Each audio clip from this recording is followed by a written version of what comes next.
to share the outdoor experience, regardless of opportunity, skill level, or ideals. This is the mission statement of Blue Collar Outdoors. Since 2006, I've poured my heart and soul into developing an idea that would allow everyday sportsmen to share their hunting and fishing adventures with the public. This is that show. This is Blue Collar Outdoor TV.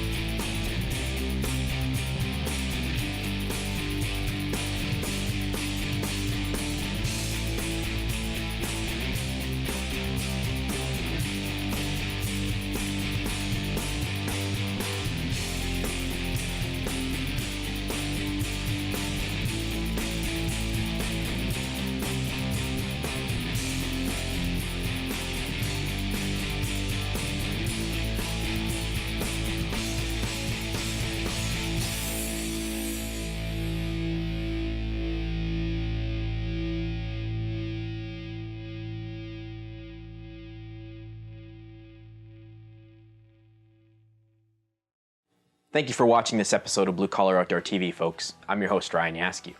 On this episode, we're going to take a look at one man's perspective on the changes that have happened within the fur industry over the last 30 years. This is where Jim Burdeny steps into the story. Jim is an experienced trapper that has seen the up and downs that have happened within the fur industry over the last 30 years. This gives Jim the ability to offer some insight to why the fur industry has taken a recent upturn and the importance that trapping plays in modern sound wildlife management. Well, I've probably been doing it since I was young,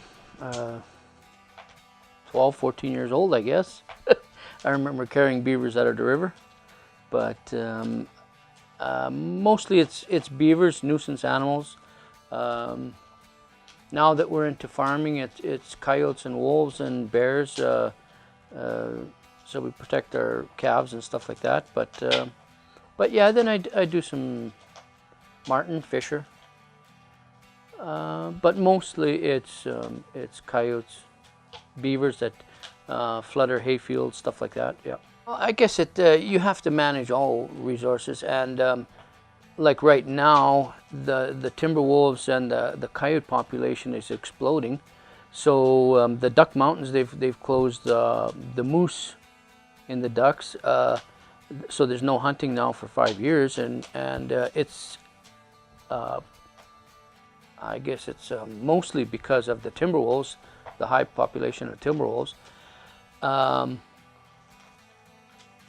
the coyotes are exploding, and so you have to manage them because they're taking the deer, they're taking all the other game, birds, plus the calves, farmers' calves, and that. So you have to manage it not only just to protect your calves, but they're getting a disease. They're dying off with mange and overpopulation, and they're losing on their food, I guess, too. So you have to manage them, I guess. Line is probably 6 miles long, and that'll be all Crown land and some private land. And I target, in that 6 miles, I'll target a few timber wolf setups, a few coyote setups, a fair bit of beaver, and then I'll stick out my marten and mink and fisher sets too. Start going out and setting my line outs. You know, it takes me about 2 weeks to set everything out. My boxes, marten boxes. Then I get up. My beavers take me the most because you got to go to every house and set your poles and set your beaver traps and all that. So that takes the longest. But the martens and that, they don't take too long. So once you've got all your lines set out, take, like I say, about 2 weeks for me. Then I usually go about, it depends how, I kind of watch the weather.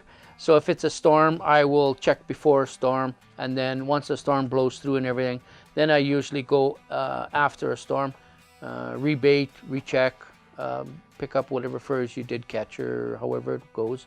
Jim was joined by a friend, Ty Pettyjohn. Ty was looking for some insight on how to deal with some problem beavers he had on his cattle ranch. One on one side and one on the other side. That should do. Put it through here.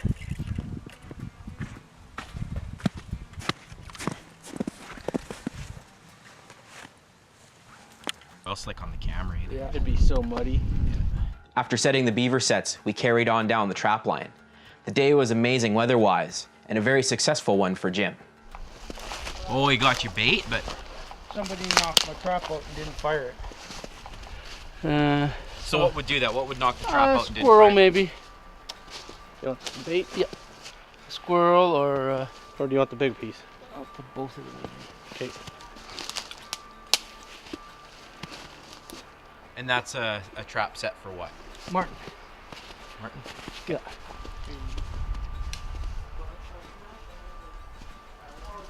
Okay, so how? When he goes in here, hits this and then keeps on going, he pulls it off of this safety catch here, and then this big spring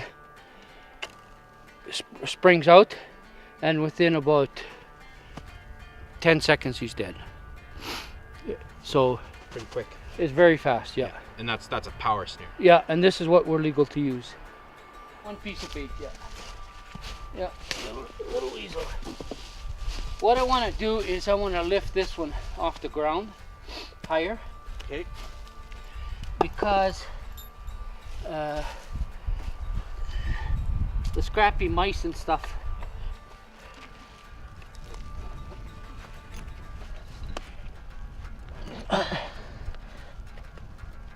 There we go.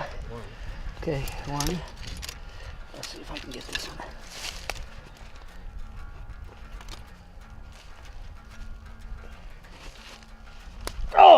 Oh, you don't put your hands in here, boy. There's going to be damage on this one. But safety's off.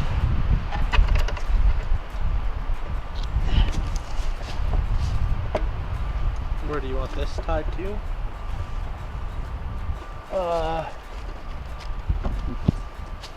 Just tied to that wire down there? There, even this. Just so that it gives it something extra. The reason why I put an extra little wire on is if you catch a fisher, they're grouchy. I betcha. And they got a lot of power, eh? Would you catch a fisher by the head or? Yeah, he'll probably stick his head right in there. Okay. Yeah. So explain how the box set works, I guess, Jim. Well, they'll come up on these poles and jump up here, and then he'll run along this pole and he'll go right in. And when you hit that, fire that trigger, usually it's instant dead. Yeah. And so like the way the springs push the trap out of the box too, so it shoots out. Yeah, actually this isn't a real good idea because this trap will fire 20-30 feet out. Yeah. It's better if, like, remember when I was redoing my new one, I'm cutting them about 5 inches back and then just letting it so that when the spring has room to close and it stays right here in the box. It doesn't fire it way out. So. And then the animal falls and it hangs there. Yeah. So nothing can get at it. That's right. It's just dangling. Yeah, that's right. Yeah.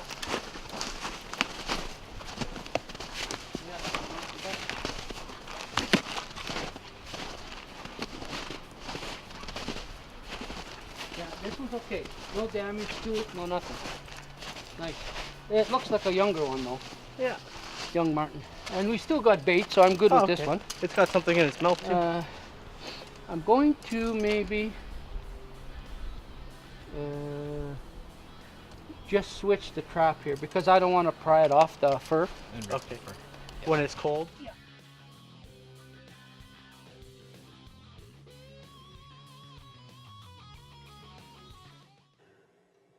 Our great country was built on the back of the fur industry.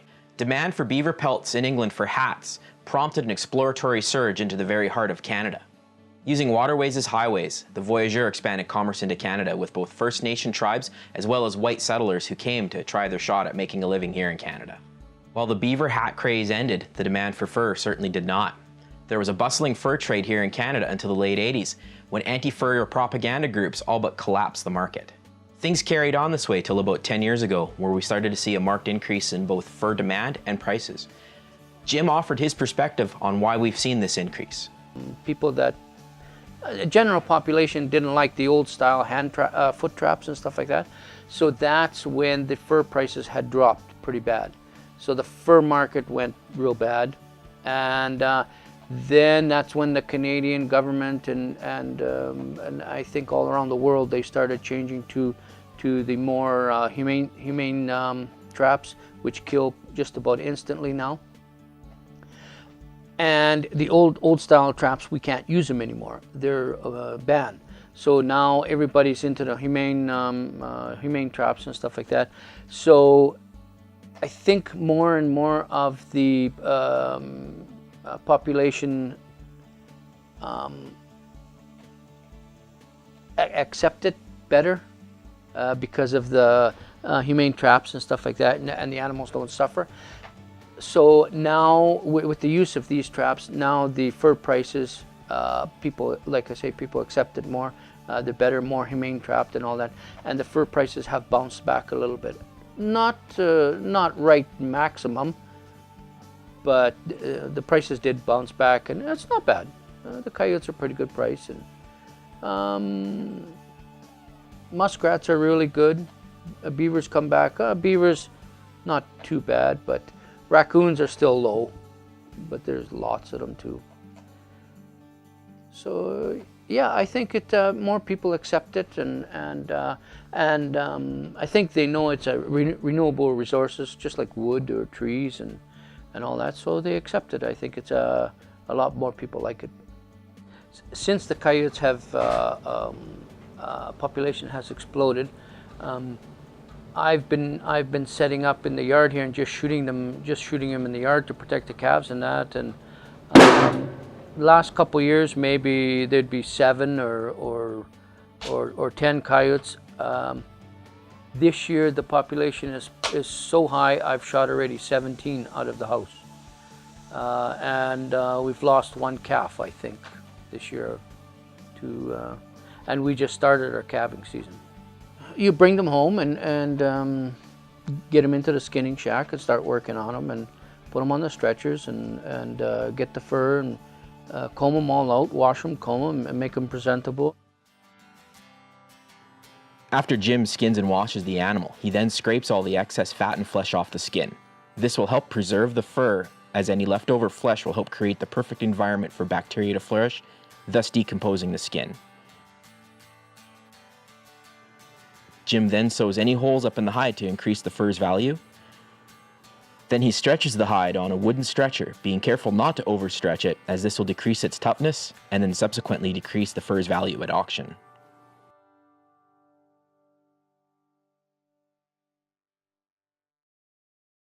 With all the hard work done, Jim sends his furs away to be sold. There's buyers that come to you, or you go to them to deliver the furs. They then send those furs to auction where they're sold. The queen gets her cut, as she owns all the wildlife in Canada. The auction mart gets their cut, and then Jim sees the rest. You've got sale dates, and I think there's about 3 sale dates a year, 3, maybe 4. So whatever you, once you catch a bunch or whatever, and the guy from Fur Harvesters, he'll give me a call when he's in the area, and get everything ready and bundle it all up, and he comes down, puts them in bags, and picks them up and gives me a receipt of what I gave him, and then I wait for the sale. They go to the sale and see how they do.